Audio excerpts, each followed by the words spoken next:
around when we should meet certain standards for reduction of greenhouse gas emissions, as an example. That value has not changed. My value around what we need to do to secure our border, that value has not changed. I spent 2 terms as the Attorney General of California prosecuting transnational criminal organizations, violations of American laws regarding the illegal passage of guns, drugs, and human beings across our border. My values have not changed. One, I am so proud to have served as Vice President to Joe Biden. And 2, I am so proud to be running with Tim Walz for President of the United States and to bring America what I believe the American people deserve, which is a new way forward, and turn the page on the last decade of what I believe has been contrary to where the spirit of our country really lies. But the last decade, of course, the last 3.5 years has been part of your administration. I'm talking about an era that started about a decade ago, where there is some suggestion, warped I believe it to be, that the measure of the strength of a leader is based on who you beat down, instead of where I believe most Americans are, which is to believe that the true measure of the strength of a leader is based on who you lift up. That's what's at stake as much as any other detail that we could discuss in this election. So, Eddie Glaude, one of the big questions going into this first interview was how she would answer some specific questions about clear policy differences, her positions from the 2020 campaign when she was campaigning in 2019, and where she stands now as the nominee. And we're going to get to some of those specifics in just a moment. Her overarching response to that was, my values haven't changed. I've come to understand some of these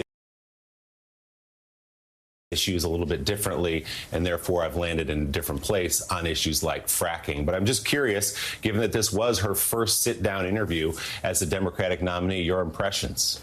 Well, it's great to see you, Willie. I think she did well. She didn't do any harm. That's important. But I also thought the answer about the shift in the positions between 2019 and today was really, really spot on.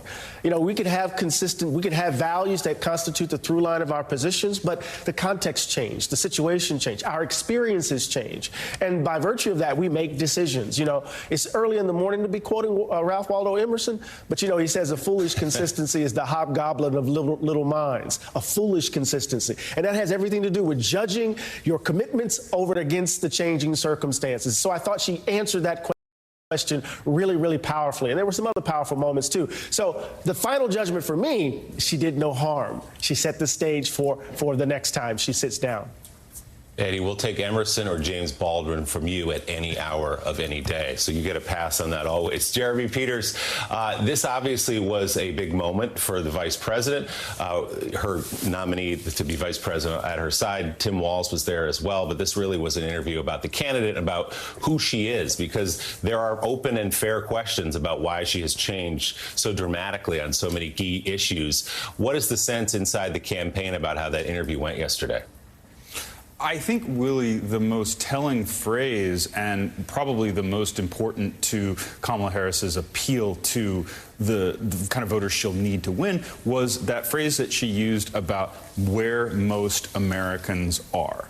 I think overall what we heard from her last night really was a repudiation of the politics that dominated the Democratic Party in 2020, when she was, of course, running in the Democratic primary and had to stake out some positions that were not popular with most Americans. I mean, you know, she said that she was, she reversed herself on the decriminalization of border crossings. She said that, she would support fracking. She said that she would appoint a Republican, or that she would consider appointing a Republican to her cabinet. I mean, this is about as far from the Kamala Harris of 2019, 2020 as I could have imagined. And it's much more in step with where the kinds of voters are that she will need to win over in Michigan, Pennsylvania, suburban Atlanta, suburban Phoenix, because the policies that a lot of Democrats were trying to embrace because they thought that's where the party was in 2020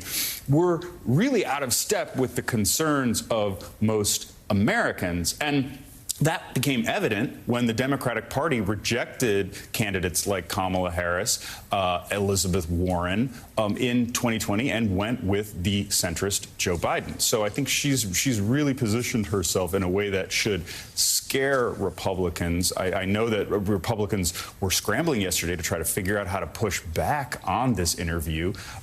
They once again have kind of failed to land a punch on Harris. And what you see, I think, is the kind of soaring rhetoric from her about uniting the country that a lot of people are really hungry for. And the criticism you hear from the Trump campaign and Republicans that they hope will take hold with independent voters is that Vice President Harris doesn't quite know who she is. She was someone in 2019 and in the Senate that she's saying she's not now. But she answered specific questions to get into it a little bit more closely here. Vice President Harris pressed on those evolving policy positions, including on the question of fracking. Do you still want to ban fracking? No, and I made that clear on the debate stage in 2020, that I would not ban fracking. As vice president, I did not ban fracking. As president, I will not ban fracking. In 2019, I believe, at a town hall, you said you were asked, would you commit to implementing a federal ban on fracking on your first day in office? And you said, there's no question I'm in favor of banning fracking. So yes. So it changed in that campaign? In 2020, I made very clear where I stand. We are in 2024, and I've not changed that position, nor will I going forward. I kept my word, and I will keep my word. What made you change that position at the time? Well, let's be clear. My values have not changed.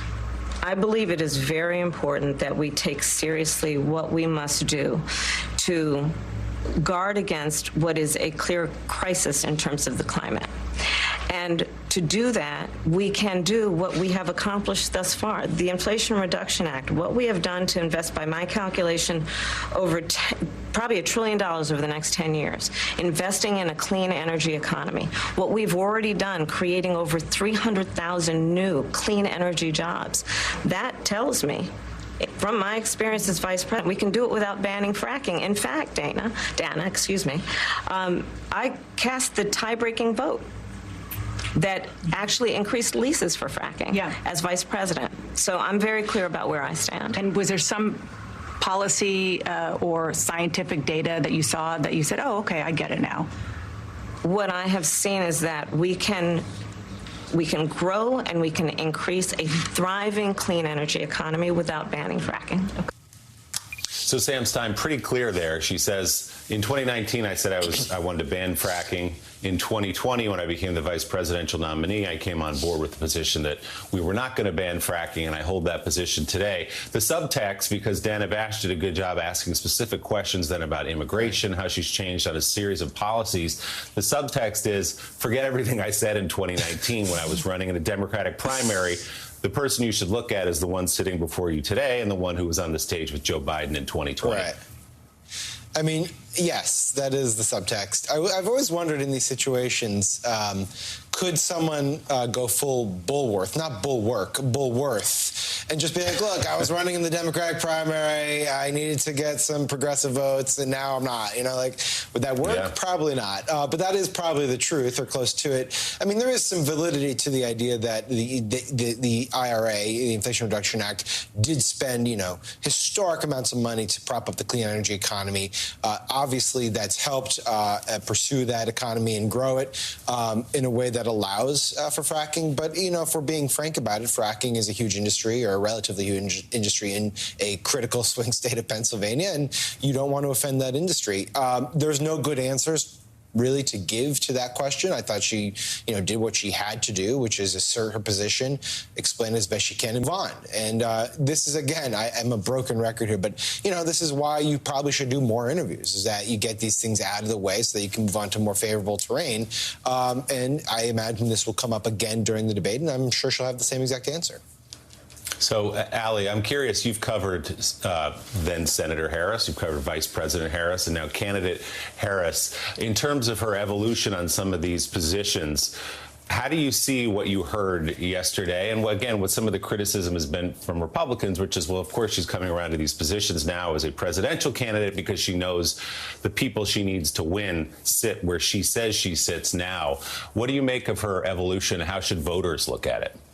I think, first of all, on policy, it makes sense that she spent so much of that interview focused on the accomplishments of the Biden-Harris administration, whether it was capping the costs of insulin, whether it was taking down overall prescription costs for seniors. Those are cornerstones of what they viewed as their first 2 years in office and their legacy going forward. It makes sense that that was a lot of the focus. I thought she was smart to explain her policy positions as not a change in values, not a change in her deep inner mooring in the way that she views things should change, but instead something almost situational in terms of taking in more information. I will also say, as I put on my gender in politics hat for a brief moment, it was a smart way to go about it, because attacks on flip-flopping and not being honest about your positions are in some ways more lethal to female candidates, because it is seen as in some ways being more duplicitous, more like they're lying. We saw it be very effective against someone like Hillary Clinton, in addition to Trump calling her crooked.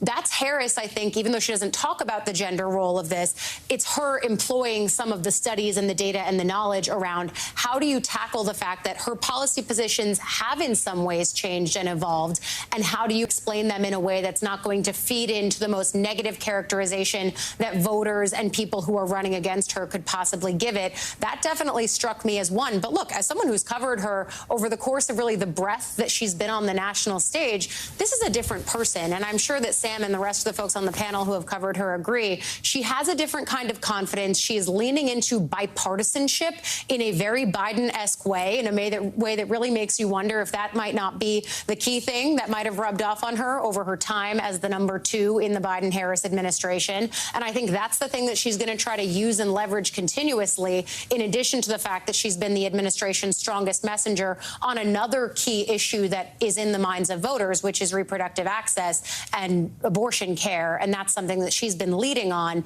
That's kind of a softball for her at this point. The rest of the harder policy stuff, of course, there should be more questions on. I'm interested in hearing more on. But in terms of this, I think the explanation tracks with where I think they're happy with it. I'll just say very quickly to Allie's point, I went back and watched the sort of infamous Harris interview with Lester Holt after this one.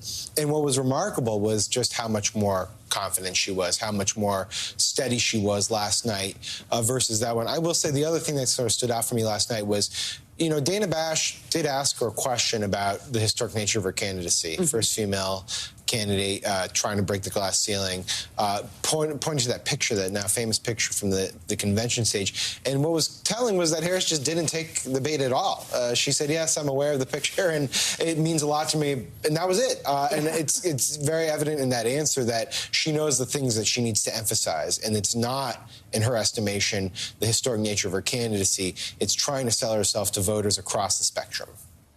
Coming up, we'll have much more from the vice president's first sit-down interview as Democratic nominee, and how former President Trump is responding to that conversation.